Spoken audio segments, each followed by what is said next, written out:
আপনি কোরআনওয়ালা হয়ে যান, আপনার সম্মান বেড়ে যাবে।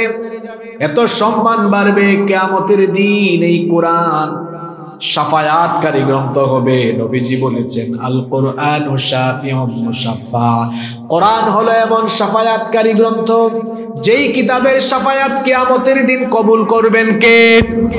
নবীজি বলেছেন, ইউজিউল কোরআন ইয়াউমাল কিয়ামাহ, কিয়ামতের দিন কোরআন এমন অবস্থায় হাজির হবে, কোরআন বলবে, ইয়া রাব্বি, হে আমার রব, হাল্লিহি ফায়ুলবাসু তাজুল কারামা, আল্লাহ তোমার এই বান্দা কোরআনওয়ালা ছিল, তাকে তুমি অলংকৃত করো।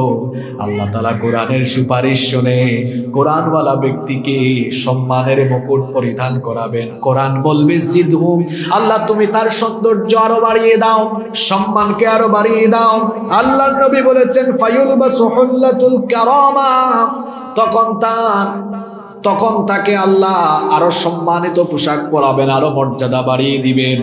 আল্লাহ তাআলা কোরআনওয়ালা ওই ব্যক্তিকে বলবেন, ইকরা ওয়ারকা ওয়া তুজাদু বিকুল্লি আয়াতিন হাসানা, তুমি আল্লাহর কিতাব দুনিয়াতে যেমন পড়তে আজকে সেভাবে পড়ো, প্রত্যেকটা আয়াতের তেলাওয়াতের পরে জান্নাতে তোমার মর্যাদা বাড়িয়ে দেওয়া হবে। টাকাওয়ালা, বাড়িওয়ালা, গাড়িওয়ালা, সম্পদওয়ালা, ক্ষমতাওয়ালা হয়ে কবরে যাওয়া, সম্মান কবরে যাওয়া এর মধ্যে সফলতা নয়, বরং কোরআনওয়ালা হয়ে কবরে যাওয়া, এটাই হলো সফলতা। কথা বুঝতে পেরেছেন?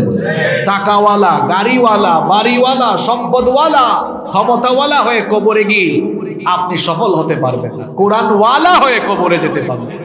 কবরের জিন্দেগি, আখিরাতের জিন্দেগি সফল হয়ে যাবে।